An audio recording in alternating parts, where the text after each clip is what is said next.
Balkan vilayetinin Türkmenbaş şäherine we Adywyr etrapda häkimet wekilleri islam dinine berip uymakda guman edilýän hojalyklary aýlanyp olaryň öýlerini dökýärler we Gurhan kitabyndan daşgary dini eserleriň ählisini ýygnaýarlar. Sebitde 18-19 awgust günleri dindarlara garşy şeýle kampaniýalary geçirildi we bir näçe hojalygyň dini eserleri häkimet wekilleri tarapyndan alınıp gidildi. Öýleri dökülen Sebit ýaşaýjylarynyň bir näçe Tadat radiosynyň habarçysy bilen gurrun döşükdi. Öýlerde dini mazmunly kitaplaryň şol hadis kitaplarının we şeriaty ünleýän dini çeşmelerin gadagan edilýändigini aýdýarlar. Bir din wekili kampaniýada uruna ýyl sagatlarda iki polisiýa işgäriniň bir raýy teşikli resminiň hem de etrawyň din resmisiniň öz hojalygyna gelip kitap tekçelerini barlandygyny we dini mazmunly ähli kitaplaryny alyp gidendigini gurrun berdi. Häkimet wekilleri özlerini öýleri barlamak boýunça kadiýetiň çykaran kararynyň bardygyny aýdýarlar we hojalykda Gurhandan başga dini eser ele geçirilse öý eýeleriniň jogapkärçiligi çekilje duydurýarlar.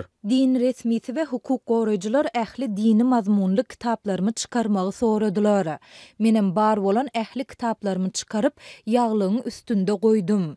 Iksany Gurhan kitapdan başga ähli kitaplarymı alyp gitdiler. Hatda Russiýadan sowat gelen Gurhan kitabynyň rus dilindäki terjimesini hem alyp gitdiler.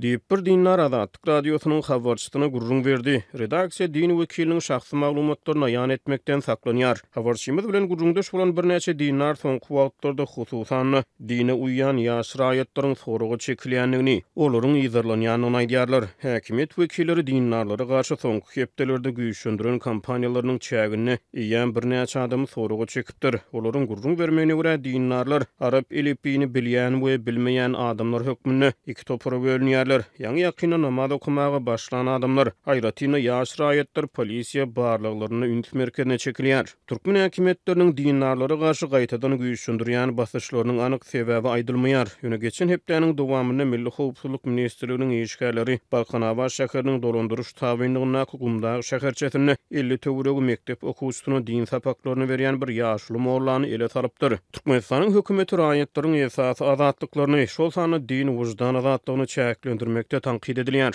Şeýle da başanyň döwlet departamenti Türkmenistany raýatlaryň din azatlyklary babatyny 2014-nji ýyldan bäri aýratyn alada bildirýän ýurtlaryň sanyny saklaýar. Balkanly ýaşaýjylar soňky wagtlarda dindarlara garşy güýçlendirilen kampaniýalaryň çägini öýlerdäki Gurhan kitabynyň daşary ýurtlarda çap edilen terjimeleriniň hem häkimetler tarapyndan ýygnalýanyny aýdýarlar. Bu aralykda bir näçe ýaşaýjy ila tarasyna din sowatlylygynyň ýokgarlandyrylmagy bilen bagly meseleleriň goldaw tapýanlygyny, ýöne bu ugurda mümkinçilikleriň döredilmeýändigini, hatda dini sowatlylyga goşun goşulmagynyň gadagan edilýändigini gurrun berýär. Gumdagda hukuk goraýjylar tarapyndan ele salynan mollanyň islamyň türkmenleriň arasynda däp bolan mezhebine ermekden we onu wagyz etmekden başga günäsi ýok. Çağalarymyz dindar bolsa bu erwet däl ahwetin. Vilayetde dini medrese ýok. Döwlet tarapyndan dini mektepleriň döredilmegi zerur bolup durýar. Muňa garamazdan häzirki wagtda hatda mesçitlerde hem dini sowatlylygyň wagyz edilmegi gadagan edilýär. Diýip Balkanly bir ýaşaýjy Adatlyk radiosynyň habarçysy bilen gurrun döşlükde aýtdy. Gumnagda güýç edaralary tarapyndan ele salynan uly ýaşly mollanyň ýaşlary ygtyýarnamasyz dini bilim bermekde aýplanýanlygy habar berilýär. Adatlyk radiosy din wekiliniň ad familiýasyny äşkar etmekden saklanýar. Geçen hepdeniň anyny güni Türkmenbaşynyň şäher mescidine juma namazyna baran adamlar mescidiň imamyndan dini isse bildirýän adamlara namaz okumagy, täret almagy we beýleki dini amallary öwretmegi sorap haýyş bilen ýüzlenipdirler. Mescidin imamy bu teklibi çurt kesip garşy çykyp adamlara dini öwrenmek maksady bilen mescidlere barmazlygy ünläpdir. Mundan dol Türkmen hökümeti 2023-nji ýylyň ýanwar aýynda Ahal vilayatynyň baş mescidiniň ýanyna dini medrese gurmak meýilnamalaryny ma'lum etdi. Adatlyk radiosy Günwatar Sebitde häkimetleriň dindarlara garşy güýçlendiren barlyklar babatyna Balkanyň vilayet häkimliginden tesbir alyp bilmedi.